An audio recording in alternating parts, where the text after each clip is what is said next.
Don't be gay, Hello, Ebola. hello, everybody. It's Thursday night. You know what that means. It's for the homies podcast. It's a somber night. Um, and let's go around the horn. But we got some stuff we do want to talk about tonight. And so Ebola vote.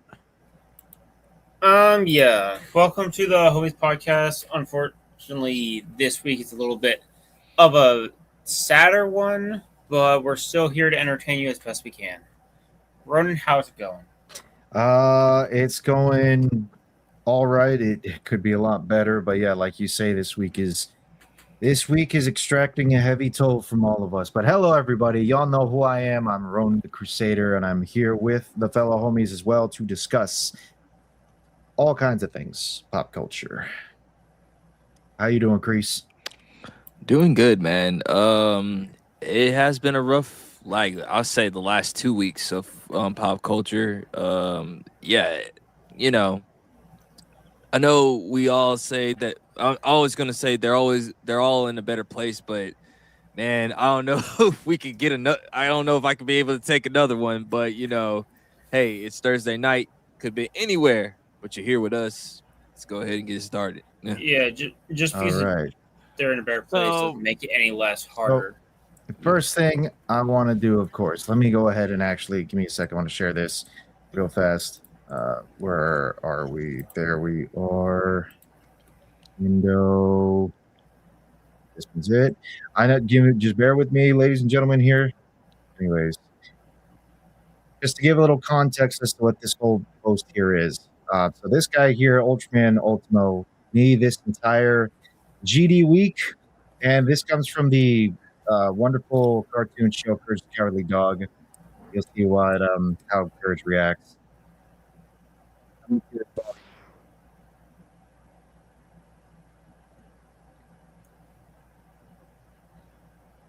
Was there volume for that? You guys heard that?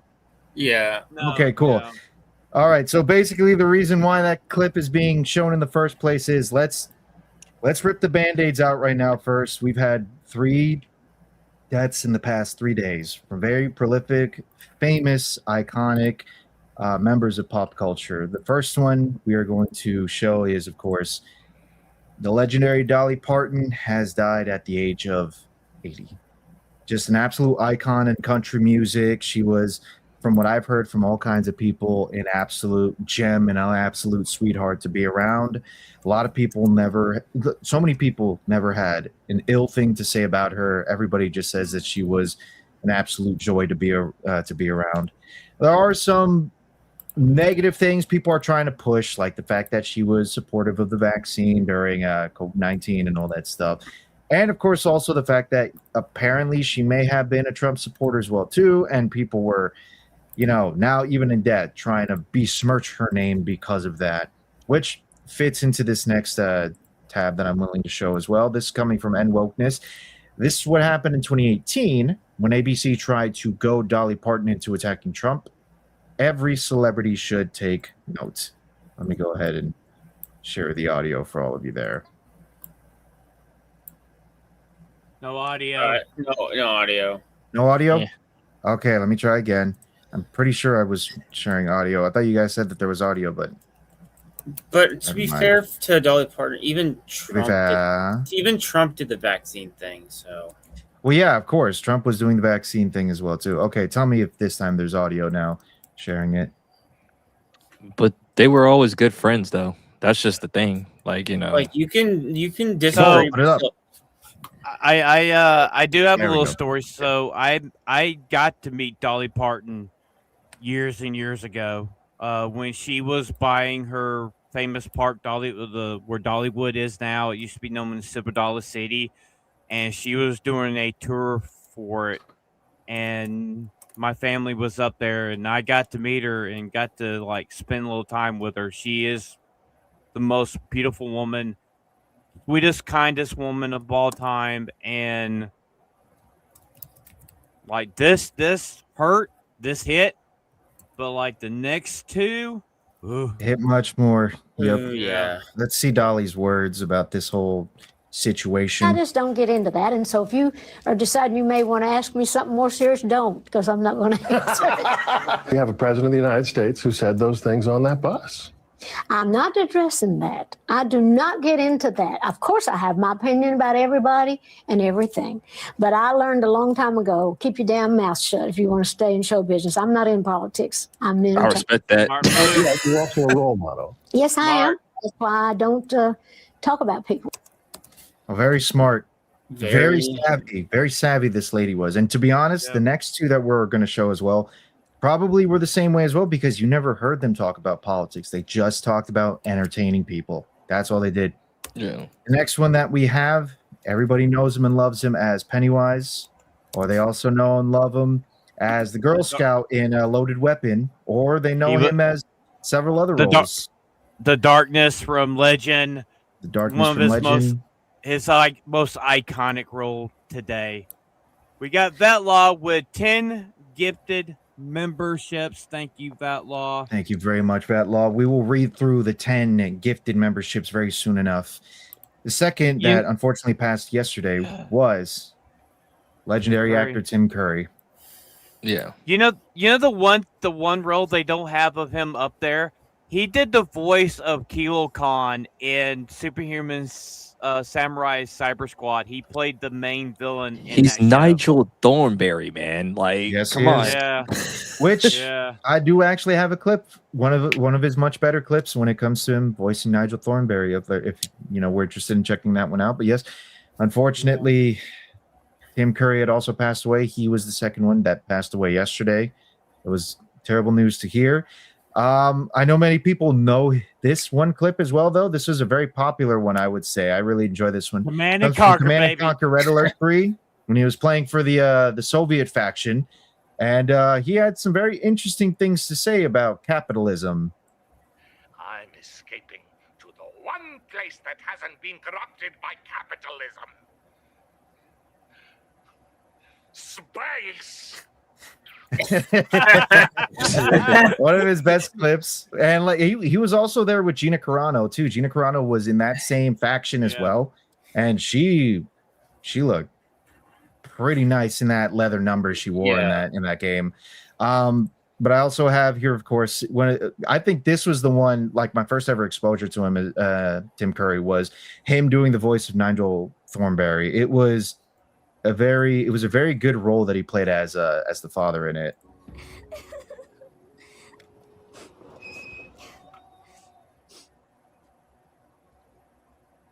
Oh yeah, I remember this episode. Mhm. I remember this episode. The elephant death. Man, that was tough. 70. I know, but I still... Me too. Should we just leave her here? Oh, yes. Her family will give her an elephantine burial. Are you okay, Poppet? It just doesn't seem fair. I know. But Rebecca lived right up to the last. I can only guess what her final thoughts were, but I imagine they were peaceful. I bet she had a really good life, Dad. Oh, may we all be so lucky, Pumpkin. Oh, God. Gosh. Oh, Jesus, that one hurts. This Yeah. next one didn't hurt me as much, though, but I know it hurt a whole lot of people. Oh, yes. And I can understand why, though. This is a man who embodied heroism, embodied the values and virtues of leadership, embodied all kinds of grand virtues that so many of us. I'm tearing up now, up dude. to. Just about you getting ready to talk about this one, man. I'm really Yeah. tearing up again. Let's go ahead and discuss it. The passing of Peter Cullen. Yeah. Legendary voice actor Peter Cullen, best known as Optimus Prime in the Transformers franchise, has died at the age of 85. And this was announced today. Kreese, you were the one that shared it to us this morning, weren't you? Yeah. Yeah, one of my friends sent it to me in my other group chat. And I was like, oh, dang, bro. I did not know this one. Man. Because I was like thinking about when I was about to post it, I said, man, I don't think Phantom's going to like this, man. But, you know, it's like, you know, he's going to find out. Yeah. They say when it comes to a lot of these celebrity deaths, it comes in threes. Now I see why. Now I understand why it comes in threes, because we had three big icons when it comes to pop culture. Like Right. a day, like barely 24 hours apart. I wouldn't even say, dude. Honestly, I wouldn't even say threes because it started with Hayden Panettiere last week, or whatever. That's true. That and is then, true. And This then, year like, it hasn't been really threes; it's been more than threes. and then Hayden like, Panettiere- and then Michael So- Wright was like, he's famous in black cinema or whatever, but Mhm. like, he's one of the famous black actors or whatever, and like that, they took a loss. And then I think Samuel Monroe, like today, he right after shared Peter that one as Cullen, well, too, yeah. he passed off right after Peter. I was like, dang, man, what is going on here? Yeah, But I go only ahead. I only say threes just because Yeah. we had these three in quick succession. These are big names. No disrespect to Samuel, of course, like you were saying. It's just when it Yeah, came I to didn't. Peter I Cullen, get it. yeah. I get it. Like, Go ahead, So- Adam. So for myself, like when I saw that, I've been crying all day. I couldn't even mod for APF when he was doing the Gamescom today, and I went straight over to the Hasbro channel and just started watching Transformers. And there's an iconic line from Transformers the movie, The Death of Optimus Prime. He says, "Do not grieve. Soon I shall be part of the Matrix." Mr. Colin, your spark will live forever in the hearts and minds of your many, many fans, especially myself. As a little boy, you were my hero. We lost one of the biggest icons, one of my biggest heroes of my childhood. I love Optimus Prime. Optimus Prime is always my favorite Transformer. This right here, this hurts me so much. And last night, they dropped the steelbook for the 40th anniversary of Transformers the movie, and they didn't know this was going to happen. They didn't know this was going to happen, and they said it says it on there that this still hits like a truck. And After they 4 dropped years, this still hits like a truck, and now we know why. When it comes out, it's going to hit more. Again, it's no disrespect to when they set up the Steelbook, because I don't think they No. anticipated this coming. So Yeah. No. I we're doubt not it. trying to speak ill on them, but it couldn't come It's at just, a much worse it's time. just a badly timed. The timing much. could not have been worse. But- Sharing two posts of go ahead, Phantom. Like for me, like Optimus Prime, like hit like I know a lot of people shit on the Michael Bay films, but He gave- Peter they're not Cullen bad. came back. He came back as Optimus Prime. Yeah. He gave the performance of a lifetime when it came to all those films. He gave it his all. That much I can give Yeah. him props for. And again, as somebody who mainly grew up watching the Bayformers films just to get an understanding of Transformers, and before then, my only exposure was Armada, which came out in the early 2000s. Yeah. I didn't know much about Transformers, but watching the Michael Bay films, like I was actually a little more interested, because seeing Peter Cullen's performance as Optimus Prime, it was really inspiring. It actually was. And I know people really like to criticize the more violent tendencies that he had in the later two films, and some of the other ones too. I get it. For me, it gave it a more nuanced performance when it came to Optimus. That sometimes there are just certain forces he is fighting against that maybe he just simply cannot reform them. Sometimes it has to take a more permanent solution in order to handle it, which, yes, I know that not everybody's going to agree with that, because Optimus embodies true noble forms of heroism that even involves saving another life. But anyways, Gundam himself here puts it, and I think he puts it pretty well: the death of Peter Cullen is the end of a hero for many people. He represented a better time, a different era. Optimus Prime transcended generations and language barriers. He was a shining light in a world that seems to become ever increasingly engulfed in darkness. Seeing people's reactions to his death has illuminated me to the idea that he wasn't just a voice on a screen, but a blueprint for what you could be. Though I wasn't a Transformers fan, and some of the stuff happened before I was born, seeing friends and associates share their love for the franchise and Optimus Prime, I lived vicariously through those moments and saw the joy it brought them and the lessons it taught them. Another close mutual that I follow as well, his name is Mr. X. He's a big Common America guy, really supports them and shills for them a lot, in a good way, of course. Peter as Optimus wasn't just a cool hero and a leader on TV. To many in the 80s and even today, he was a father figure. It's why his passing hurts so much. He was there for countless people when others weren't or couldn't be, and molded them into who they are today.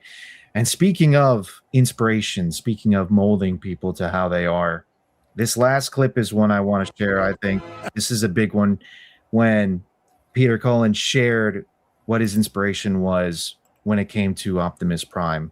And finally, to my brother Larry, whose inspiration for Optimus Prime came from his words and in his voice. Peter, if you're going to be a hero, be a real hero. Be strong enough to be gentle. Semper Fi, Larry. All my heart, I thank you. Badass, man. It is. And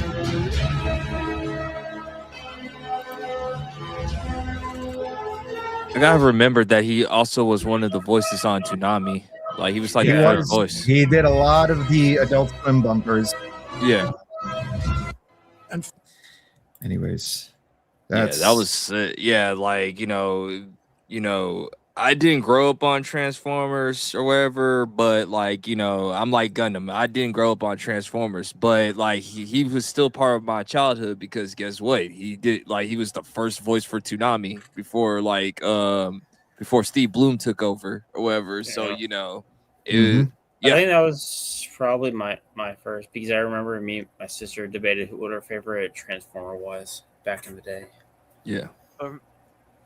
There's another saying from Transformers the movie to Peter Cullen at the end: "Till all are one." Yep. Till all are one. Yeah. Oh man. Okay. I don't want to be that guy, but can we I wanted. I know I took over the beginning of this. I know, but I just wanted to get all of that. Get it out of the way. Because now all we do from here is go up. We're going up from here. All right. Let's talk about GTA. So, we have a lot that has happened in the last 24 hours. They've dropped the extended look at GTA 6. Myself and Ronan have seen some of this. And Ronan, let's talk about the craziness that we've heard up until the events of them dropping this on Netflix. All right, let's do that then. So let me start off by basically saying let me start off by saying this. We're not going to be showing a whole lot of clips. We're not going to be showing much because I know Rockstar likes to go after these people either for the leaks or they're DMCAing regular folks for even showing the extended look, except of course for the official streamers that they're okay with, like fucking iShowSpeed or Neon or XQC and whatnot, because apparently they're allowed to have the exclusive look, but not guys like us, actual fucking customers. But anyways, yes, and I think it releases a few hours after the stream. I'm not sure if the official trailer is released yet. The official trailer, if anything, is being ripped from Netflix. It's being shown on because I remember Netflix got the early release, then like 5 or 6 hours later, they're going to be showing drops on YouTube. Yes, so I'm not sure if it's been released yet. The way I watch it, was iShowSpeed was showing the stuff, and that's where I saw it at. So the past 2 weeks, we've been having this story about some individual or group, whatever there are, called CyberLeak, who's basically been able to leak a lot of information in regards to GTA 6. They've managed to leak gameplay footage. They managed to leak the full map of the game world, which is Leonida. They've managed to leak a lot of information in regards to GTA 6. Shows Mags, if you know, you know. My God. Anyways. Anyways, it was getting to a point where not only was Rockstar Rockstar and Take-Two, not only were they DMCAing a lot of people on X, not only were they DMCAing people on YouTube as well. Here, I'll show this first bit. They were also even DMCAing actual people and sending their lawyers to their residences. Ebola, go ahead and show it. Yes. So Now, this is coming. I do know, like, one thing, like, they were talking about, like, Reddit and Microsoft, but officially, like we haven't heard anything from Reddit. Like, Reddit did a statement, like, they haven't heard anybody come, they haven't heard anything from Rockstar, and Microsoft hasn't said a fucking word about it. So this was 4 days ago from Pirate Nation. Take-Two has reportedly sent a lawyer to the home of the person who predicted the exact date that CyberLeak would start releasing GTA 6 videos. The prediction was made about a month before the leaks began, and now the situation's reportedly escalated enough for Take-Two to investigate the person behind it. So let me do a quick shout out to Legacy Killer HD, friend of the channel who doesn't even know that it exists, but he actually had a chance to interview this same guy who had the visit. This was over in England, I believe. It was over in the UK. They got a visit directly from the lawyers at Rockstar North, and this guy was basically just shitposting on Reddit. All he was doing was a mere shitpost. This guy here named Pilot X1970. That's just something that he and his dad basically came up with, and they came after him. They made the calls. And he basically told them both to go, he told the lawyers to go fuck themselves and whatnot, because all this was a mere shitpost. None of this was any sort of legitimate information. He doesn't know CyberLeak at all. And of course he's upset about it because they showed up in the morning. His mom had to open the door, and his family's basically a little shaken up by the fact that lawyers are coming to try and threaten to have this guy his entire life ruined and whatnot. If you guys remember the leaks from like 2 years ago or 3 years ago, you had that one guy basically thrown involuntarily into a mental hospital, and he's on indefinite stay for that. We have no idea what the hell's going on with him, but he can effectively say his life's gone. So same thing was pretty much happening with this guy. These guys were pretty much pulling some kind of extortion deal with him to keep his mouth shut. Yeah, Michael, Legacy Killer HD. Had his head on straight. Anyways, this whole thing was going on, and then of course CyberLeak talks about how he's going to keep pushing, or they're going to keep pushing leaks until his demands are met, which is of course physical games and preserving single player and allowing for offline play. Even when the internet should go out, you're still going to be able to play your single player games and whatnot. However, I would pull all of that stuff up. But I'm going to be honest, with the extended look that we've had now with GTA 6 that came out today, I don't know. Any discussion, any sort of support, any wind underneath CyberLeak sails is completely sucked out. Even I have to admit to it. It is all sucked out. It does not matter what CyberLeak does at this point. That extended footage, those 30 minutes or so, is going to be enough for this game to be the most successful launch of a video game of all time. I will say the only thing he could do now is, I guess, if he released the build he has of the game online. Yeah, this motherfucker literally has a dead man switch on his computer. If he doesn't log into his computer within like once a day, the game is going to get leaked. That's what he's threatened. I mean, we heard this on Tuesday night's main event. Like, this is a story that's coming out from him. But then again, thinking about that, it could theoretically be a bluff, but from what we've seen, it doesn't look like it is a bluff. Apparently, they're saying that they have a current build. It's the most recent probably build. a beta version. They're that might be the case. They're also suggesting that the game's nowhere near completion, and that the extended look was essentially AI enhanced, just so that way it seems as though that it's all complete. Whether any of that is true or not, I have no idea. But the presentation enough speaks for itself. That's the case. People are going to be buying this game regardless. I said this, and I think Jeremy and other people said it doesn't matter how much he leaked or how much he tried to ruin it. The minute the game goes on sale, people are going to buy it, not care about the price, not care about the digital. They're going to buy it regardless. I've said this Whether- myself. If the game goes on sale, if we're talking about the Ultimate Edition, where it includes, content that really should be part of the game to begin with, which again, that's the precedent I'm upset about, that they're doing this. If you want a full, complete experience of a video game, you better cough up 100 bones. And that's the I issue. despise that shit because, again, they're setting a precedent about how they're going to price games. But regardless, if they sell that at like 70, 60 bucks, I'll probably buy it because even I have to admit, what I saw is pretty impressive. Discussing Film here shares various open world activities that are available in GTA 6, mini golfing, kayaking, scuba diving, gym work, parachute jumping, going to the zoo and studying animals, doom scrolling through social media feed. You also even have multiple other posts suggesting that you can enhance the relationship between Jason and Lucia, which, small little comment I have to make, I don't like the voice actor for Jason. It's not really selling it to me. I'm more impressed by Lucia than I am by Jason. But anyways, again, the strip club is available. You got, of course, rally racing, a bunch of other random things.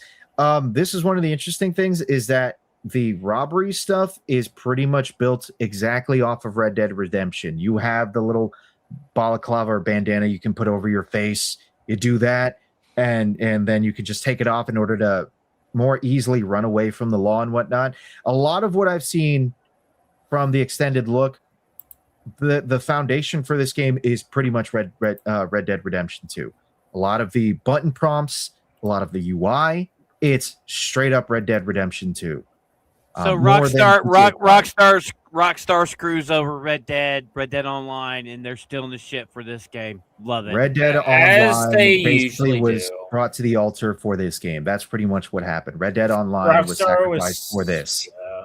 And it's going to be expected, Phantom, because they made billions off of GTA Online with GTA 5. They're going to make billions more with GTA Online 2 or whatever they call it for this. But they're using that as the foundation for this. Last thing I suppose I'll share when it comes to GTA 6, because look, the story is pretty much said and done. This thing's going to make bank, and Rockstar is going to run off into the sunset. It like doesn't fucking matter. Kings, Ultra Kings, if anything. The last thing I need to judge, though, our boy Kata from, of course, New Black Street. He's still at it again. What are you doing, Kata? Apparently, he needs do you want to show Chris's reply to that? Yeah, sure. Why not? I'll show. So here, I don't know what Brandon's saying, but Brandon from the Ripverse. Yeah, be very, very careful in I will be very replies. careful on that, but this is Chris's reply here. That's all I wanted to show was Chris's reply. Yeah, what's going on? Kata likes feet. What else? Our boy Kata, like always, liking feet, including Lucius feet. Well, him and Vagabond's thing. Him and Vagabond. Well, Yeah. I mean, also you have to think, like, if the rumors are true, like, now you have to steal money for fucking gas for the fucking vehicles. Yeah, you have to pay for gas, and apparently you have to like, if you have a good relationship, you have to keep her entertained or else she leaves you or something like that. Well, it's both ways. If you're playing as Jason, you have to do that. If you play as Lucia, you have to do the same thing. Yeah. Again, they're pretty much building this game to be not like Second Life, but basically almost like a life simulator. Advanced Sims. That's pretty much what it is. It's going to be an advanced simulator of sorts.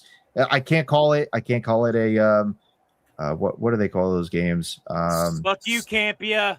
I forget what they call them, but life you get the simulations. Idea. No. I know there's a immersive sim. Oh, but that's more fitting for games like System Shock and Deus Ex. But the point is that they're pretty much building this game out to be almost like a life simulator. You still obviously can go around and, cause mayhem as one of these characters. Apparently, one of the small little posts they said too is like, you know how in a lot of these games you can sometimes just go out and start unaliving, Minecrafting people with, your arsenal. Apparently, if you were to do that in this game, they start playing some sad, somber music over it. So it's like, what are we doing here? What? I don't know. It's weird. But this is GTA 6 is the most anticipated game this year. It is going to be the most successful game launch of all time, and there's nothing we can really do about it. doesn't matter how much we do the whole physical media thing. If it's a good game, people are gonna buy it and not care about. They're gonna get regardless, Ebola. That was my GTA point. In, 6. that was my point in Oh. the green. That was my point in the green screen. It doesn't matter. They're gonna buy it regardless. All the Guess soulless. you guys can talk about the boycott then, since you guys already mentioned that. So I think the boycott just died from this trailer. We could have, but because there's also, of course, the Sony boycott that's occurring as well too. Actually, let me see if I can find the post on that. But I will, as I'm looking for it, I can also discuss the fact that yes, apparently not Sony, but apparently a lot of folks are trying to set up a Sony boycott, saying that they are not going to log in for an entire week. That's stupid. And yeah, I'm not even a gamer. I'm just saying, like, that's not gonna work. Kreese, this is the thing. They were like the people that want to do this are like saying, can we like push it back because the beta for already failed. The beta for Modern Warfare, the new Modern Warfare for Call of Duty is out, and they want to play it. Who cares about Modern Warfare? Ebola, pull it up. I got it up. Oh, okay. This is coming directly from NBC News, so we have a certified news source for this. You already failed your boycott if you guys are already trying to trying to push back your demands. Right. But a wave of PlayStation gamers are staging a boycott over Sony's move away from physical games, arguing that the shift threatens game preservation, competition, and true ownership. And as much as I want to agree with that sentiment, the reality of it is this isn't really going to do much when it comes to Sony. Sony's made the decision, and that the best thing that you can do, and it's not just me that's recommending this. Many other people before me have recommended this. Jeremy from Geeks and Gamers recommended this. Ryan has recommended this. Ripa has recommended this. You're better off, and even the GCA, they've recommended this as well too. You are better off going to competitors than just simply shutting off your PlayStation for a week. You're better off doing that and then going online talking about how much you like these competitors and how you're going to stick with them more than you are just basically logging off and saying we're boycotting Sony. Because like if you go ahead, and once again, not a gamer, but I just understand boycotts or whatever. If I understand the business part. If you're going to say that, hey, can we push this back or whatever? You've already failed. You already failed, but also another thing, PlayStation, like I'm assuming is the #1 gaming console right now. Like I'm assuming Xbox is actually turning the tide. It's actually turned the tide. Go ahead, Grace. Yeah, I mean, currently I would say still PlayStation as it currently stands is probably still the #1. Yeah, I was gonna say like let's just say they're still the #1 for argument's sake or whatever. Right. They're going to like. Because people are just don't care, and the people that want physical media to stay is that low or whatever, they're going to do a ripple effect because the other game console people are going to follow through. I mean, now this is what shout out to my boy Stacy from Anime Nights. Now, it's really what's really gonna make a difference is if those PlayStation 6s don't sell. Now, if PlayStation 6 doesn't sell and everything, because because one, it's too expensive, and two, it's just a licensed machine, then you might probably could get them back to do physical discs. We don't know, but we gotta wait until 6 comes out and then go from there or whatever. Right. That might be the most likely case. But just to add what like Phantom was saying before, though, is that there is a good chance Xbox might be able to win the good graces because they did also announce the newest Xbox console that'll be coming out allows for physical to digital kind of stuff. So like you could take your physicals and kind of transfer all of the game files into the system, make it digitally. Sure, that's still moving towards digital, but the fact that they offer that with physical titles to begin with. Not to mention that they're also offering backwards compatibility across all Xbox generations. Yeah. So that goes all the way to the original. Now, I can talk about that right quick. I can talk about that. So I just today there was an update. So I'm part of the beta testing stuff through Xbox Live. So I'm a beta tester. I signed up for that. And we got the update update for the physical to digital stuff. I mean, I got Series S. My stuff's already digital as it is, but it has already. We already got it. We already got it. And after what I've seen at Gamescom, yeah, Gamescom, like next week, Nerd Slap's gonna be on. We'll be talking more about the Gamescom stuff, which there wasn't a lot, but there was still some promising stuff that's come out of there. I mean, ever since this lady took over Xbox, Ebola, pull it up. they're literally doing everything right. I mean, like when they got rid of Phil Spencer was the reason why Xbox has been failing all this fucking time. Shawarma, the girl that has it now, the CEO now, has done everything right. She's listening to the fans. She stopped these stupid ass marketings. We're going to have exclusives again. You know, and she decided to just call it Xbox again. Yes. Yes. Like I said this, I think when she got hired, it's possible that the Xbox CEO needs someone who isn't a gamer and is actually a business person and knows how the business works. Exactly. And that so far has seemed to be the case. No, it's actually a smart decision here. It really is because now, and again, like because I know there are some people that I've seen online who still are kind of doom posting when it comes to these decisions. You have to take some victories where we can get them. So far, Asha, aside from the H-1B stuff that she's apparently doing throughout all of Microsoft, aside from that, I think there's some debate on that one, but I don't know enough to actually say how much of debate. But the decisions that Asha Sharma's making when it comes to Xbox so far does seem to be winning some fans back. It does definitely feel like that they're trying to get people to actually pay for Xboxes again, to buy their hardware and to buy their software, to buy their games. Essentially, Gamescom so far the past 2 days, from what they've been showing, it's a lot of subpar mid stuff. There are a couple gems in between a lot of the trash though that is pretty promising. You have like Turok Origins, Gears of War E-Day. Aside from the campaign, the multiplayer stuff does look great. And there's some like smaller titles from like AA studios as well, some indie titles there as well that are mixed in.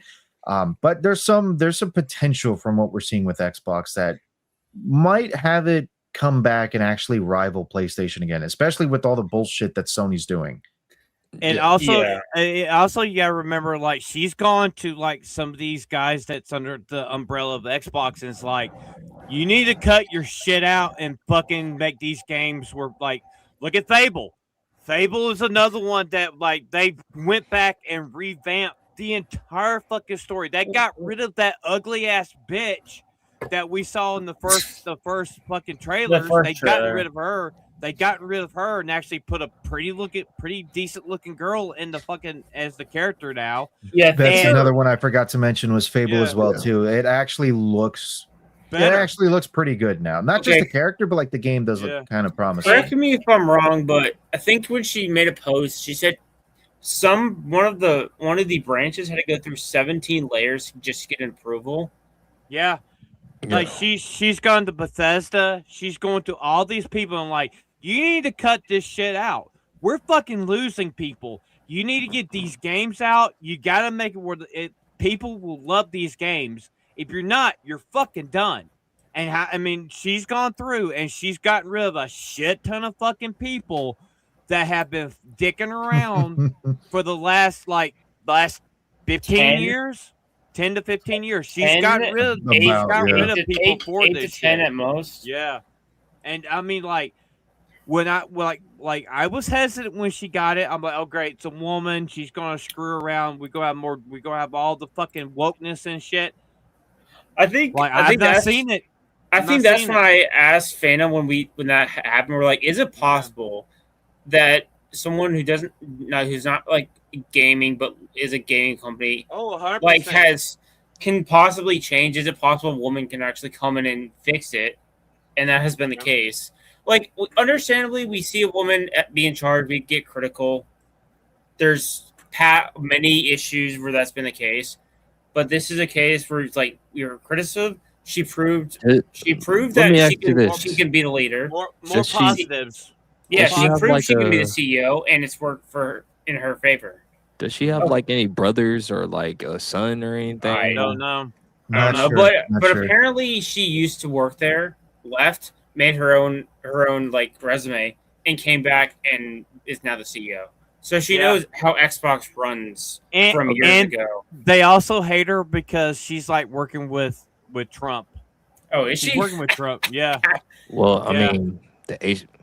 Well, I'm gonna shut up. East Asian specifically? But Come it's again. like, but like the thing is, it's like I said this about Gears of War, right? They have completely erased Gears of War 5 because they're not continuing Gears of War 5. Like people say, oh, it's a prequel. And, we got that one woman that, the big red flag is the female leader of the group that in Gears of War. And it could be like that situation, like she gets killed. She gets Kim like she did in Gears of War 1. But my thing is what I've seen so far, I think Gears of War E-Day is going to be back to form to Gears of War, and I think it's going to bring the fans back. It's brought me back after Gears of War 5. I didn't think I would ever play Gears ever again. Loved the fucking beta. Played both fucking weekends. I got a review of it on the channel. Go check it out later on. And it's like Xbox has done some pretty good steps of bringing fans back. And it's a good thing. I think it meant to say Xbox. Yeah. But I have to say, like, there's been a lot more net positives. I mean, when they raised the prices of Game Pass, we all fucking bitched about it. And what was the first thing she did? She's like, no, drop the prices back down. Just drop. Yeah, them. and then she also said no more Call of Duty. Yeah, no, it's like the reason why Game Pass was so high is because of fucking Call of Duty. We thought because they added the crew from Fortnite. We thought it was like Ubisoft. all these other, like the Ubisoft stuff and stuff. No, it was because Call of Duty was day one. Call of Duty costs too much. It's like $50-$60 day one, and then you're just adding it to the Game Pass. In a branch, like it's all combined in one, on one application, and no one really plays Call of Duty unless you're hoodie. Yeah, pretty much. I funded his addiction. I'm sorry. All right, if we got anything else on that? If we don't, we go ahead and move. You got anything else? No, I think we're pretty much wrapped up on a lot of the video game stuff here. Ebola. Apparently, there's some interesting casting news with Harry Potter. Would you like to discuss that? Yeah. Let me. Okay. If we have it. You're the one who put it in there. That's okay. Technical difficulties. Please stand by. All right, let me look for it. This is why AP's the better producer. I'm more entertaining. At this point, you got to make me a producer as well now, too. I got to be the one that has to look for these. I pull up articles, bitch. What are you doing? What is it not? He's thinking of my Sophie. Oh, no, that's Kate. Okay. Okay. I can just pull article real. All right, there we go. Found it. Okay, all right. It's not a Twitter one, but it's from the BBC. Roll a vote. Highly Okay, organized, so highly organized.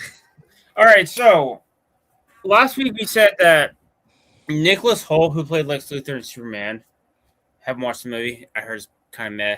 But anyway, he was casted as Gilderoy Lockhart for Chamber of Secrets. But then it came out this week that due to scheduling conflict, probably because of X-Men, Doomsday, and Secret Wars, and the Superman 2, he could not be Lockhart for Chamber of Secrets. So they got Kit Harington to play Gilderoy Lockhart instead. And from what the clips I've seen from when he used to voice Gilderoy Lockhart in the audiobook, he sounds perfect for the role. I think he's going to do fine. Again, Yeah. besides the Black Snape, every casting they've done, there's been no issue other than that. No. And then there's weirdos saying he left because J.K. No one has left Harry Potter because of backlash ever. There's been no proof of that ever happening throughout all the castings that have happened. I do want him. I think he should come back as Lupin, though. Nicholas Hall as Remus Lupin? Yeah, that's what Ryan also said, that he could do Remus Lupin pretty good. I see the performance there. I can actually see it. Yeah. It seems like a really good presentation even though of it. it's one season and probably every episode is going to be an hour, my one criticism, I wish Kit was played like, I don't know, Sirius Black or maybe Professor Snape, because then you'd have Kit Harington for longer periods of time than just one season. Dude, Actually, I was going to ask that. Do you guys think that Kit Harington would be a better fit for Sirius Black instead? I feel like he kind of looks it. I do. It's like a younger version of Gary Oldman is what I'm feeling with Kit Harington. That was my criticism. I was like, even though it was a Game of Thrones picture they used, I was like, looking at it, he could have been Sirius Black or just been Snape right off the get-go. Mm-hmm. But you could. These are just wishes. Overall, I think it's a good replacement for Nicholas Hoult, because you got someone who's already voiced the character already. So you already have someone who's already familiar with the franchise and the character they're playing as.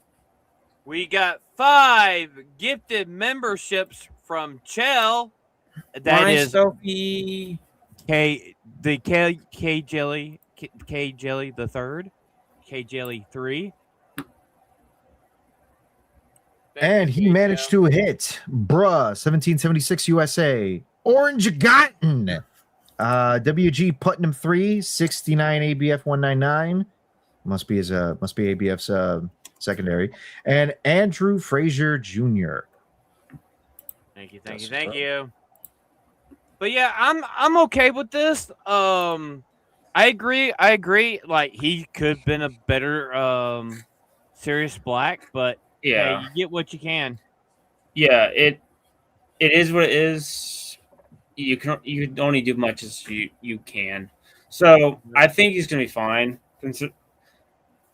The clips I saw, he sounds like Lockhart, so I think he's gonna be fine. I mean, is he gonna like he's got to dye his hair, right? Yes, he's gonna have to, yeah. Because Lockhart is more blonde, if you know who. I mean, because Kevin Branagh was the original Lockhart in the original movies, and he's kind of blonde or slightly gingerish blonde. So I think he's gonna be fine. At least all right. So that's it for that. Let's go ahead and move into trailers, because we got some interesting trailers. So you guys know, last year we watched Welcome to Derry. Season 2 we just got a trailer for season 2, and I'm excited for this. I love season 1. Never really watched the It remakes. Love Tim Curry's version of Pennywise from the TV miniseries. So, if you want to pull that up, we'll go ahead and watch Welcome to Derry. Season 1 was fucking phenomenal, and I can't wait for season 2. Okay. All right. I think this is the right one. Ebola pull. Okay. There we go. Don't yank. Pull. All right.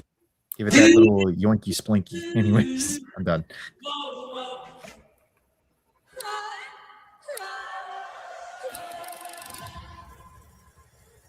So it is the premise, like we thought. It's going back in time. Yeah. Yeah. It's just a teaser, but When's it coming out? Did it say? No, it doesn't say. I think it did say something. Yeah, Go it back a little did. bit more. Go back. Yeah, right there. Season 2. All right, hit play. It didn't say. Oh, okay. All right. Yeah. Can't wait. Yeah, this one should. I mean, season 2 should be good. However, I enjoyed season 1. I even got it on 4K. However, so yeah, I think this is gonna be good. It didn't say it hasn't been an announced date, but it's expected 26 or 27. Yeah. Yeah, so there's no actually official release date for season 2 yet. Yeah. They probably they well technically they probably can't do anything until the merger is done.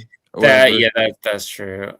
They got to wait until the merger is done, and then they can. Campia. Well, apparently, they're suggesting multiple projects are on hold until the merger's complete. Yeah. You know, like James Gunn himself said, no, that's not happening. But with a lot of the uncertainty with this shit, like, of course, they're gonna keep it on hold. Let's be real.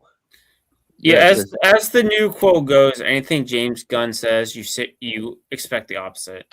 Well, like because the Deuce Canoe in California, Bonta wants to like keep on playing games or whatever, which he's finally. I've seen that.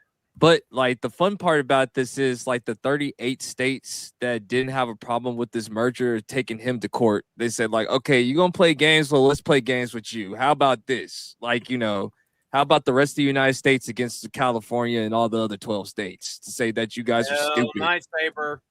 You guys are holding up people's jobs, time, money, all that, whatever. So, you know the reason why they're doing this. The only issue is because with CNN and the Ellisons. The Ellisons are tied indirectly to fucking Trump, so of course they're going to try and go after them for this.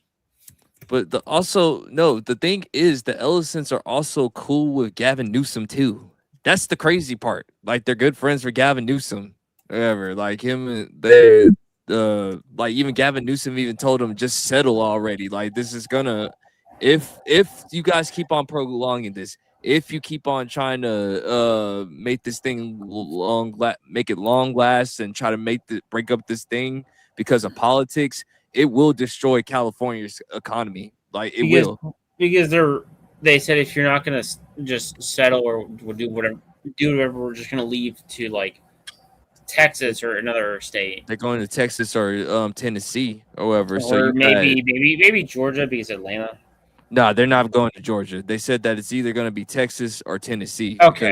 Because the taxes are good and it's also a 100% red state or whatever. So Yeah, I was just saying Atlanta because Atlanta is a known filming location. Yeah, Tennessee kind of works though because it's starting to become the new Hollywood. That especially is true, considering you have what's his name?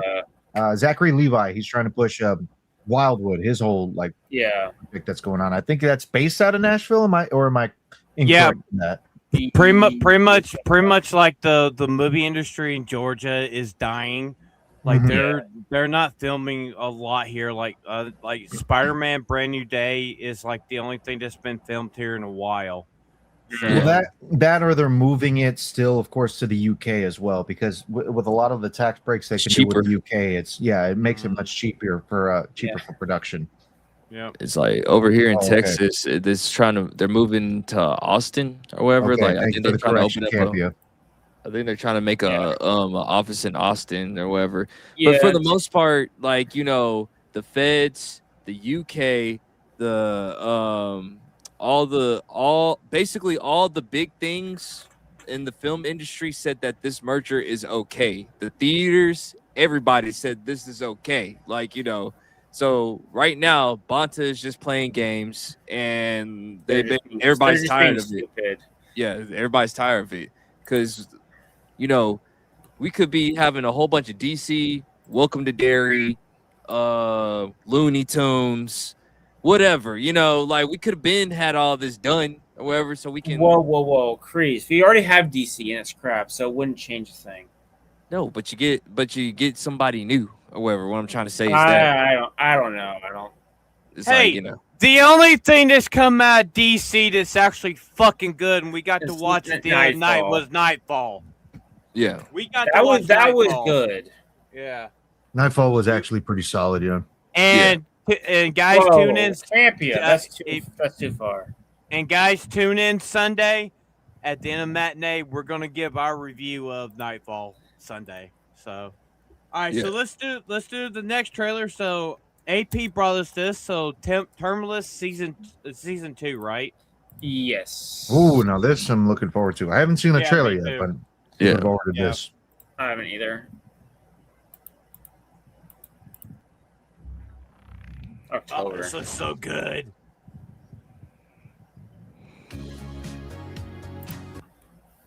All right, that Oh, was pretty awesome. I'm off camera, Yeah. by the way, just because I'm having my dinner here, but that was pretty cool. It's not a whole lot, but it's just enough to really leave you wanting more until they give us the next like full trailer for season 2.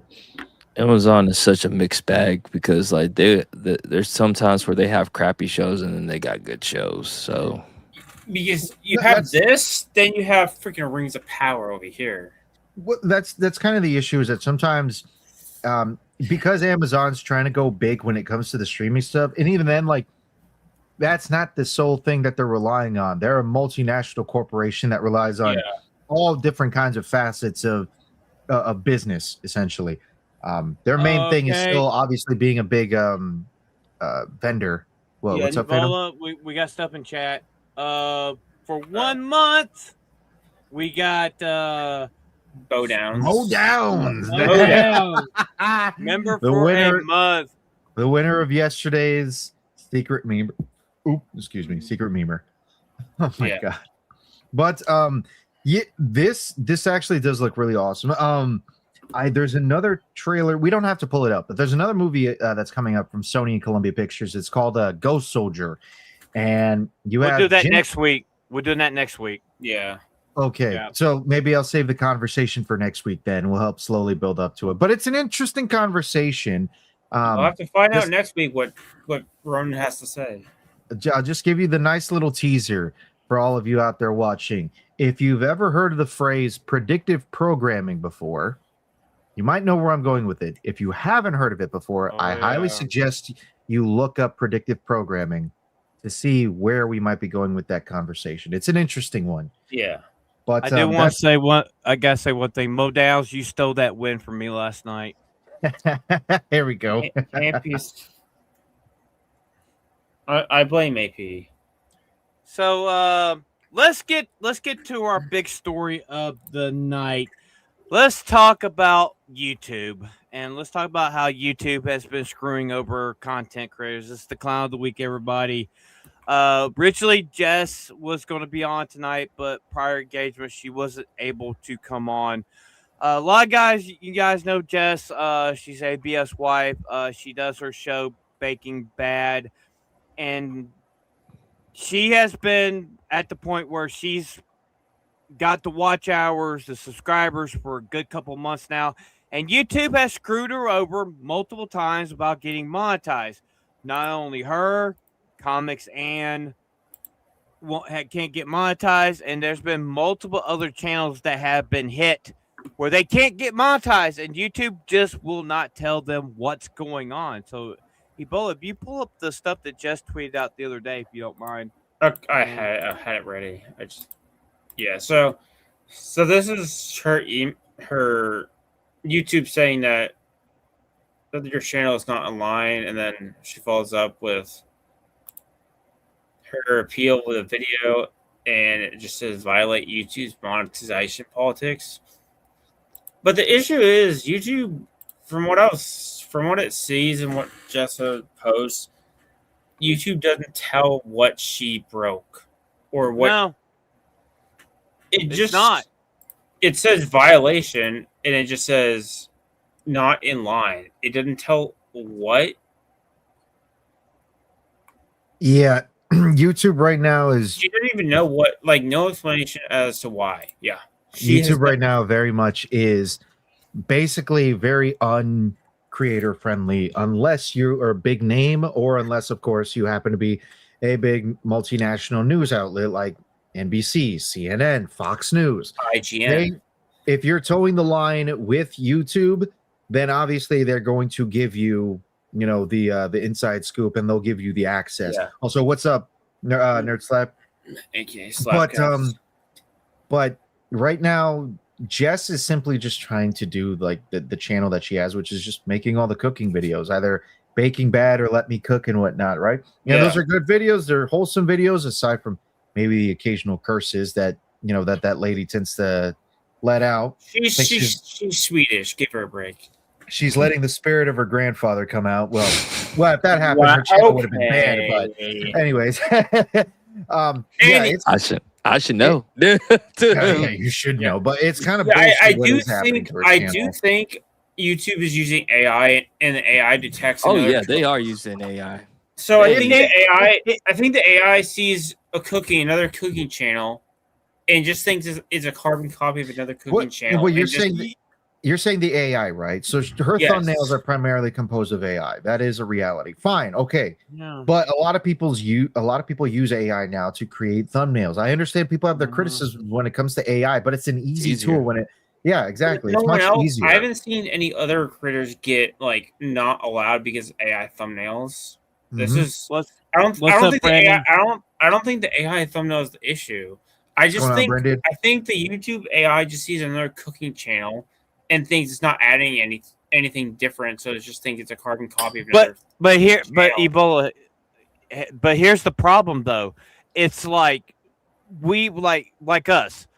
I've said some shit on this fucking channel, and I'm still surprised we're fucking monetized. That's why I think God knows how many times you keep dropping the bundle of sticks slur every time we're playing gaming.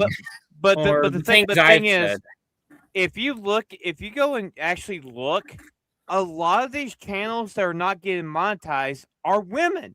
They're women. Yeah. It's something you It's either they're not getting monetized or they get hit, because there's been some that have been hit as well, and they're always tend to be women for some reason. Right. I think it's because they're not towing the party line. Like, this is just my thing. I guess maybe because Jess is I don't know if it's because she's a woman and she's cooking or whatever. Like, they don't want traditional roles or something like that. I don't know. I don't think it's that, because there's a lot of channels of female cooking shows throughout the years. So I don't think that. No, but it could be what you're trying to say, though, Kreese, is that maybe in some way she doesn't toe the party line somehow. I don't know what it could be exactly, because all she's doing is just making cooking videos. That's what I was thinking. That YouTube thinks she's not doing anything original, so she thinks it's just copying other YouTube channel cooking, and it just doesn't allow it because they think because let's be honest with yourself or whatever. Like, most of these other female content creators or whatever like to show a lot of skin and everything. Just ain't doing all that and everything. So true. I'm just saying, I think they have a certain type of woman that they want to push. That's all I'm saying. What they want to see their bare feet.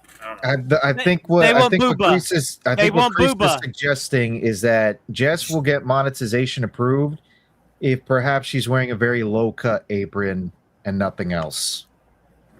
That is it. And I'm respecting ABF and everything. Yeah, exactly. That's why I just said, I'm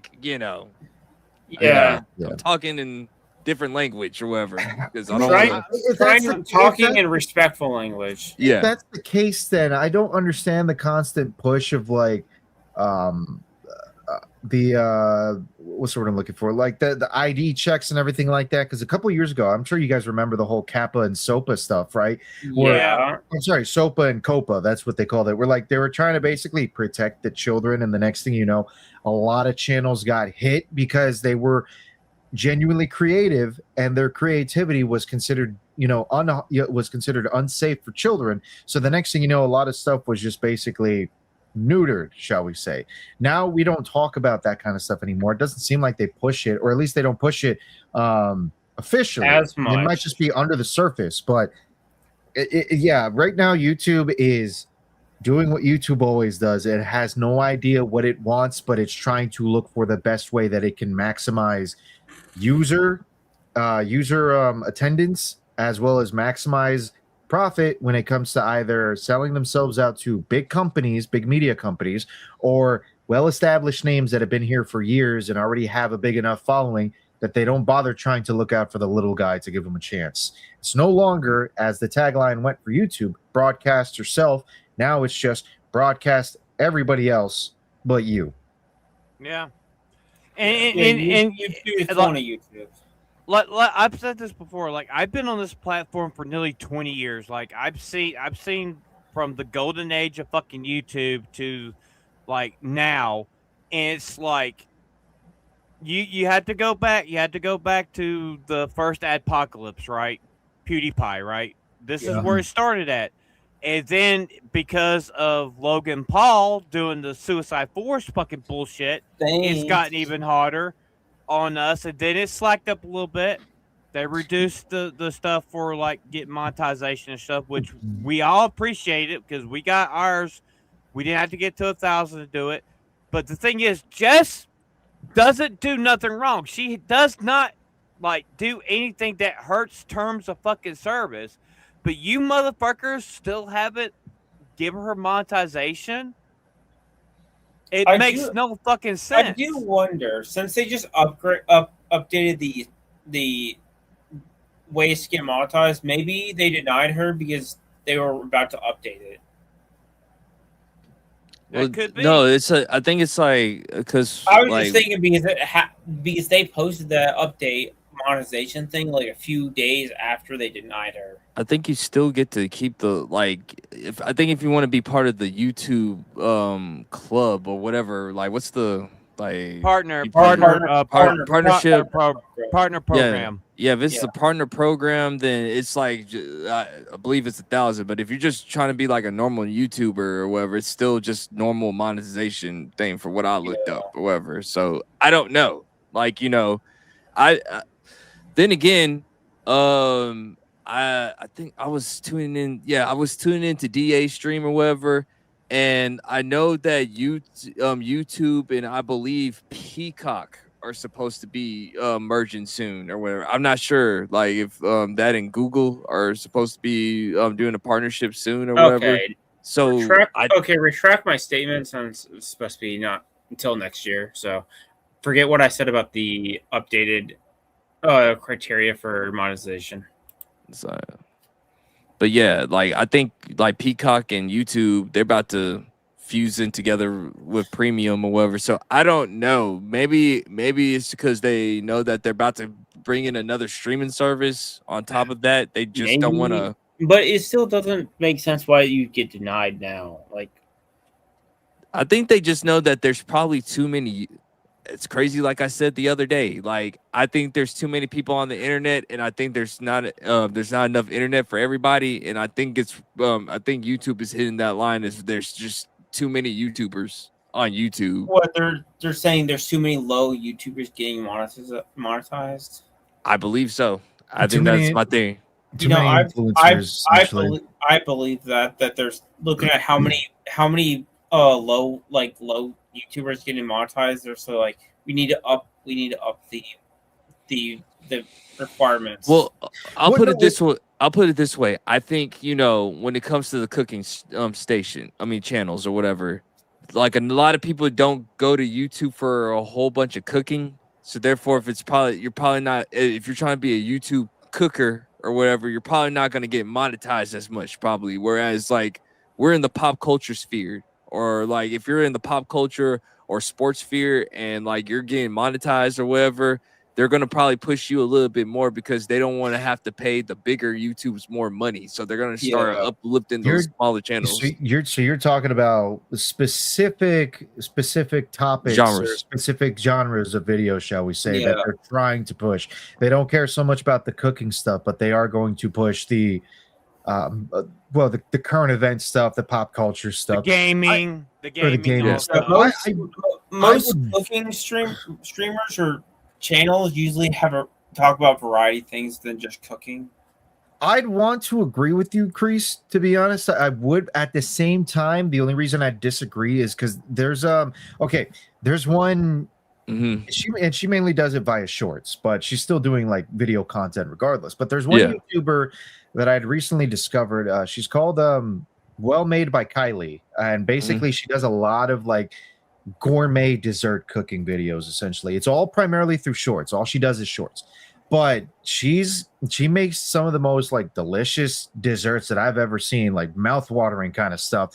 And a lot of these videos get anywhere to like 30, 50,000, almost to 500,000 views. There's some money to be had when it comes to the But you're cooking not getting stuff. paid. You're not getting paid as much. Like they prefer you to do the shorts anyway. Like just does long form content. They trying to go away from that, whatever, because that's more money coming from them and everything. Right. That's what I'm trying to say. Okay. Oh no, that's fair. No, it's a fair point. I'm just saying because like just the way you were describing it made it seem as though they don't It's want to see that stuff at all. But like, I guess if it's just in shorts format, then Yeah, if it's you just can shorts care format, less. that's what they're pushing. Like they want you to go to shorts. They don't want to do the long form video type of thing when it come or like live streams of. Once again, this is just my theory. Can't prove it, but it kind of makes sense in my mind now that I'm just saying it out loud. Like they know that people are gonna really show up for like pop culture stuff or sports or something like that. Like it's like when it comes to cooking, I don't know. Like unless you are like it's your friends and your family or like you got like a pre fan base in. I don't think a lot of people are showing up to live content cooking unless you were just that guy Right. or that girl like before you even hit YouTube. I don't know, but that's what I'm thinking. However, when it comes to long form, because long form is more expensive than short form content or whatever. Because short content, they don't gotta pay you as much. Like you have to put out like so many shorts, and you might get only like $5 or $10 or something or whatever. I don't know. So, but that's just me. Well, that's like with the videos. Like right now, like people making videos on YouTube, they're like there's a lot of videos that are just not making no money at all. I mean, live streams is where it's at right now, with the gifted memberships, with the super chats, and like making videos for like any channel. Like right now, there is no money in it. Trust me, I know. It's like I like on this channel right here, like a lot of videos that's been put on this channel, like I can only say like only 2 of our videos have actually made fucking money on here. Like it's the streams that are like doing somewhat good, but still not making enough to like to do anything with. Maybe enough. It's just enough to pay for StreamYards, and that's pretty much it. Like the bigger YouTube channels, like the OGs. Keemstar said this years ago. Like it's hard to if you think you're going to come to YouTube and you're going to get millions of subscribers and make a shit ton of money, you're not going to fucking do it. You're not going to fucking do it. It's a good hobby. It's a good hobby, but to try and do it like that as a profession is going to be extremely difficult. Yeah.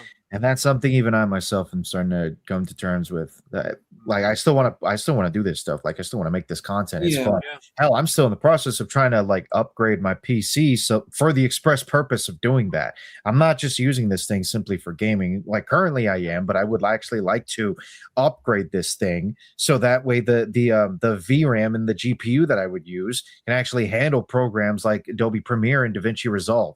But until that time comes,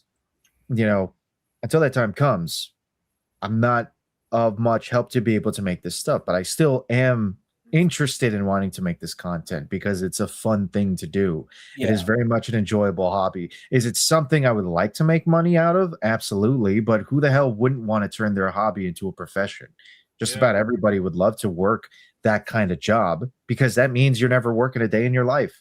Everything that you do, you absolutely love doing and you're making money out of it. That's what all of us want, isn't it? But and I guess say it's streaming is not hard. It's not harder.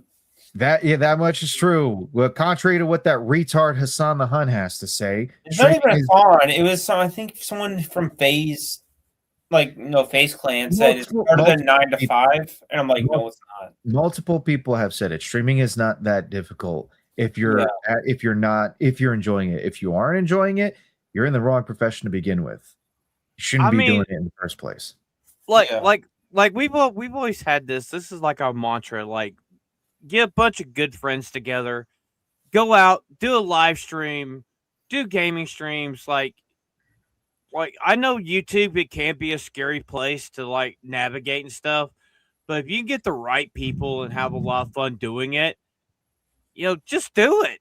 Fuck. If you don't get monetized, you don't do it. You get like a small little following and build up from there. Just do it. Live your dreams. Have fun. Just do what you enjoy. Yeah. The other thing too that we should take note of this as well. Like I'm pretty sure I mentioned this before, but YouTube's not the be all end all when it comes to monetization. If you are trying to get monetized and you have a big enough following, you always have Patreon. You always have Ko-Fi. You always have Buy Me Coffee. There's multiple platforms you can use in order to try and get monetized, in order for people to send money to you directly so they can support you. There are ways where you can do this stuff. You don't have to rely solely on YouTube's monetization. You just need to be smart and savvy about this kind of stuff. That's all. Yeah. Hey, Ron, do you know your son has OnlyFans? No, he has only Fallouts, and I helped set him what up. about he has only French as well? All right. Anyway, make sure I shut it down. All right. If we don't have anything else, we got Dave Bautista as God of War. Oh, right, yeah. Yeah, I totally forgot about that. All right, I'm pulling it up. All right. I almost forgot about that because it's just one of the stories I want to forget about. So Alec Kurtz, what's the old actor's name running? Ryan Hurst. Ryan Hurst got what did he break or tear? He tore his tricep. Okay, so Ryan Hurst tore his tricep, and they decided to recast him instead of wait. Now, mind you, he almost the season was nearly completed. Yes, that is true.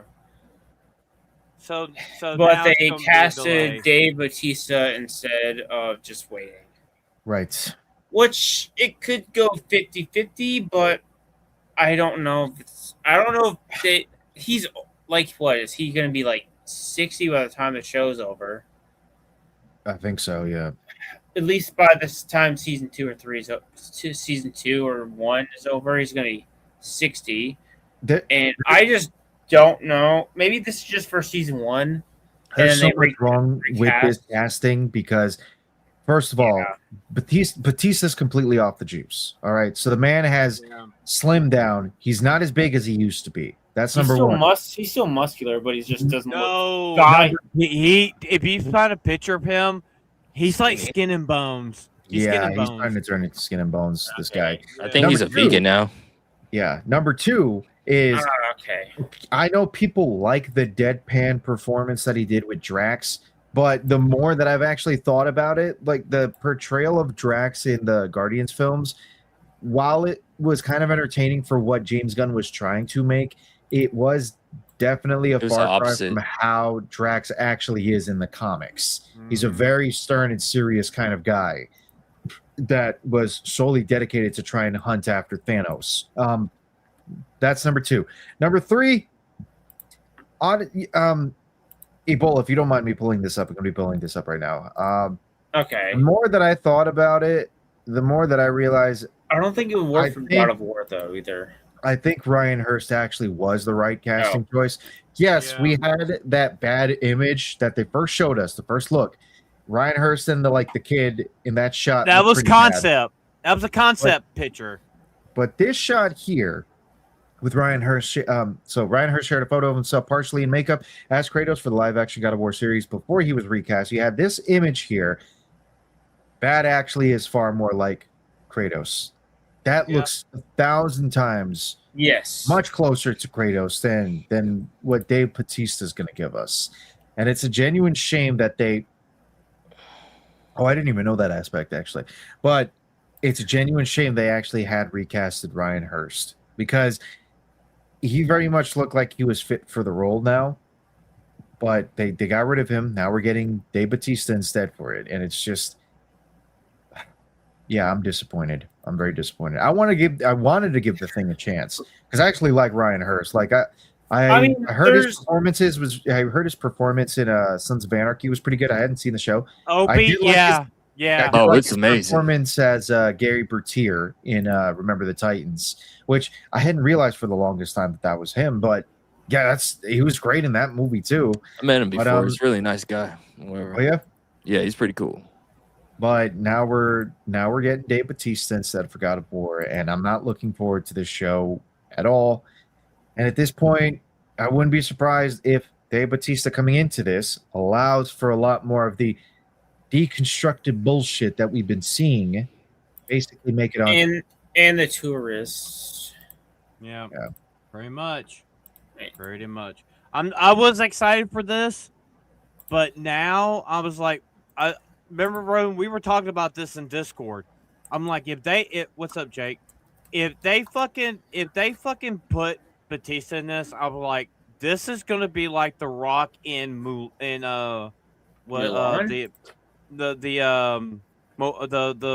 movie he was just in. Moana. I'm not happy about this. Is there time for him to bulk up out of curiosity? No, he's too skinny. He's too skinny. He's been up the juice for a good 15, 20 years. If he tries to attempt to do that, he will kill himself. Yeah. Okay. That much time out of the juice, yeah. If he starts it up again, I don't think we're getting a season 2 with Dave Bautista. So it's would not recommend. They are going to be using AI and CGI, but they're going to be using AI. Kreese. They'll do The Rock. They're gonna put him in a fucking muscle suit. Is what they'll fucking do. It's gonna be so obvious. I hate this. I hate everything about this right now, man. It's welcome to my hell. Yeah, I still think they're gonna be using AI, and they're just not gonna tell anybody. No, the thing is, AI is you're still able to identify what's AI. It's not that. I don't think it's that advanced yet. Okay, hold on. Who's producing this series? It's Amazon, I believe. Yeah. Okay, Jeff Bezos probably has enough fuck you money to actually clean up the AI and make it seem like it's probably, not AI. but there are some points in AI where you can there's still tells that it's AI. The stuff's getting advanced by the day, Ebola. You never know. True. That's true. But yeah, by the time this show comes out, you might not be able to tell anymore. No. My thing is, like, you remember the guy that played in Masters of the Universe that played as Adam? You remember, like, when we first saw him, he was a skinny fucking little dude. He bulked up to play fucking He-Man. He literally bulked up for the fucking role. But, like, Batista, like, what you guys should have done, if you guys can't get somebody to play Oda Kratos, you should have just threw everything out, go back to the Greek gods, God of War 1, and start from there. That's what you should fucking do at this point. Because Dave Bautista, 1, is too old. He's not as built like he used to be. Yeah, he might have the look. I mean, like, if you put a beard on him, he does look like Kratos, but looks are not all that. I mean, he can act, but I can't see him being physical. I can't see him taking the Blades of Chaos and flipping them motherfuckers around, using the Leviathan axe and fucking throwing that shit. I can't see it. I just can't. Okay, out of curiosity, what if you had to recast him? Who would you recast him with? Oh shit! I say that guy that did like that one, the recent Iron Man. That dude that was like I can't remember his name, but like he looks like Kratos, and he like dressed up as Kratos like at the end when they were doing like the Thor challenge with the Mjolnir. You know what I'm talking about, Ronan? Like I think so. Wasn't there another actor you also suggested too? Like I don't think it was the guy that played the Mountain, but it was somebody else you were suggesting who would play a better live action Bane. Like that guy could also do Kratos. Yeah. God, I can't think of him now. Right, I- him. I would say if you would pick a wrestler, I would say the dude that was in Troy that Achilles kills in the first part of the movie. Yeah, I know who you're That talking dude about. right there. Mhm. That dude right there. He would be a perfect fucking Kratos. He looks like Kratos. I mean, he would be a good Bane also. Okay. Mhm. What about Henry Cavill? Henry No. Cavill? Okay. No. Yeah. No. Just I was just thinking. I was like, would No. that be? But then I don't No. think he's big enough. It's. I mean, it's no jab against Henry. It's just Yeah, it's hard no. to see him play that kind of role. I Yeah. wouldn't be able to see him doing it. But at the end of the day, I'm It is not. what it is. It is what it is. I'm not excited. I'm not excited at all. We'll end up watching it. Probably do a review on it. I guess as I say, and a lot of other people tend to say, hope for the best, but prepare for the worst. Oh, it's gonna be terrible. It's probably gonna be terrible. It's gonna Probably, but maybe we'll be surprised, but probably not. But if we don't have anything else, I guess we can start. I think that is it. All right, everybody. So I have one last thing that I would like to share, just to remind ourselves of the good times of all the lives that had left us these past few days. Sure. Okay, there we go. Share with audio. I'd like to just remind everybody that Peter Cullen had said this best. Amazing. A booby trap that actually catches boobies. Man, a culture I see. Yeah. But anyways, Amen. go ahead, Amen. Phantom. Hey man, I saw that clip today, and I'm like, yeah, a booby trap that catches boobs. Love it. That's amazing. All right, everybody. Thank you for tuning in. So, Ronan, what you got going on? Yes, of course. So over in the description, as always, I have a link tree where you can find all the links where there's all the different sites where I'm available. I have a YouTube, which is Ronan the Crusader. I have a Kick, which is Ronan the Crusader. I have an X, which is Ronan_Crusader7. A little different. Shut up, Ebola. And soon enough, maybe, probably, maybe not. Who knows? We'll see what happens. Stay tuned. A Rumble, which is Ronan the Crusader. Like always, like I always say, whenever I have the chance to and the time to sit down and actually stream, I'm still playing through Resident Evil Requiem and Clear Obscure Expedition 33. Pay no mind to Wayfarer's other suggestion as well. I do not have an OnlyFans. I have an Only Fallouts. But anyways, outside of my own channel, of course, you can catch me with a couple of these chuckle fucks here on Saturdays where we do gaming with the homies. I think this week we're playing Party Animals, so that should be fun. Go ahead and check that out. And Sunday you can catch us for the matinee show where I am officially correcting the record. We are not doing Three Musketeers movies. We are instead doing Adam Sandler movies. So this Friday night on the Homies Discord, which, by the way, if you're not in the Homies Discord, do join the Homies Discord. It's fun because we do a lot of these watch-alongs Friday nights. We're going to be watching Airheads, which is a lot of fun. It might be a little late start because Campia is going to go watch Legend of the White Dragon. Yeah, that's right. Yeah. He was going to do that. But yes, you can catch me there, and of course, outside of my own channel and a homies, Sunday night on Nerd Slap's channel, we're going to be doing Slapcast as always. So, by the way, go sub to Nerd Slap, help him get to 500 subs because he definitely needs it. And matter of fact, sub to everybody here, their own personal channels, and sub to everybody's personal channels on the GCA and everything. Got to help each other all out because of YouTube's constantly, perpetually changing bullshit rules and whatnot. YouTube being stupid. Got to help each other out. Rising tide raises all ships, as the saying goes. But outside of that, you can also catch me on Isaac's channel for the Golden Age podcast, or as I like to say, the Golden Shower podcast. So go sub to that man as well, too. And that's it for me. Kreese, what you got going on? So tomorrow, Friday night, me and Vagabond are actually doing a Ninjas at Night episode on Friday. We got a couple of people that we're gonna bring on. Also, I won't be on this particular show, but go check out Anime Nights with the DA, whoever. Like, go support that crew over there. Also, Sunday I might be on I Swear It's Not Hentai again. And then of course Wednesday nights, it will be anime with the I mean not anime with the homies. Ninjas at Night, but also me and my friend Adam for Dynamic Duo podcast, we're covering the Lantern series. We're doing lives on that too. So like, you know, it's been a lot of stuff, but that's it. That's what I got. So Kreese, one question. Mhm. Out of the 2 episodes, how do you like the show, or is it trash? It's so far the first episode I gave it a 6, and then the second episode I gave it a 4. It's so bad. Anyway, Okay, Ebola, what you got going on? I got videos Monday, Tuesday if I can find time to make them now. So stream with Sophie on Wednesdays. Phantom. Cuck night. There you go.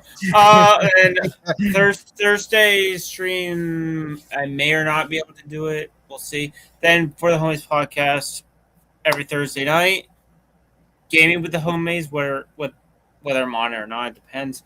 Then Sunday, as far as hentai, and where I'll probably be there for an hour. Whether. Anyway, that's it for me. Back to Phantom.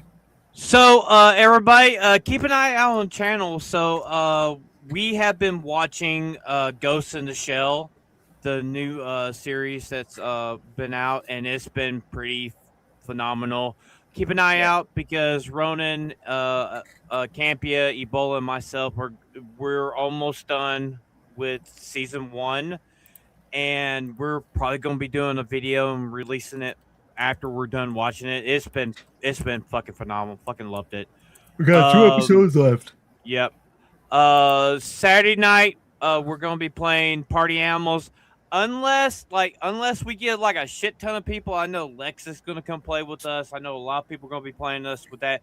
We might play a little bit Party Animals, then move back over to Among Us. You guys really love those streams. Depends. Matinee, we're going to be doing Adam Sandler. We're watching Airheads tomorrow night. Keep an eye out. We might be streaming Buckshot Roulette soon. A lot of us have been playing it. We had a chance to play it. Totally cheated the other night when we were playing it. I cheated. The Chinese spy cheated. I'm sorry. Also, I'll have some videos coming out next week talking about Pia Colin and talking about a lot of the deaths in Hollywood that's been going on as of late. So yeah, thank you everybody for tuning in, and we'll see you guys Saturday night, gaming with the homies. And don't forget, everybody, get a chance, go watch Transformers the movie. Hug the people that you love, and just be kind to each other, and till all of one. Because there's only one life. Good night, Like the everybody. stream, homies. And buy the don't be matter. and don't go buy the new. Yeah, that's right. Got it, everybody. There is a new T-shirt on the homies page. Gunners Lives Matter. Check it out. And go buy the Don't Be Gay Campia shirt. So don't be gay Campia, don't be gay Asian. Don't be gay buy the Asian. Don't Be Gay Phantom shirts.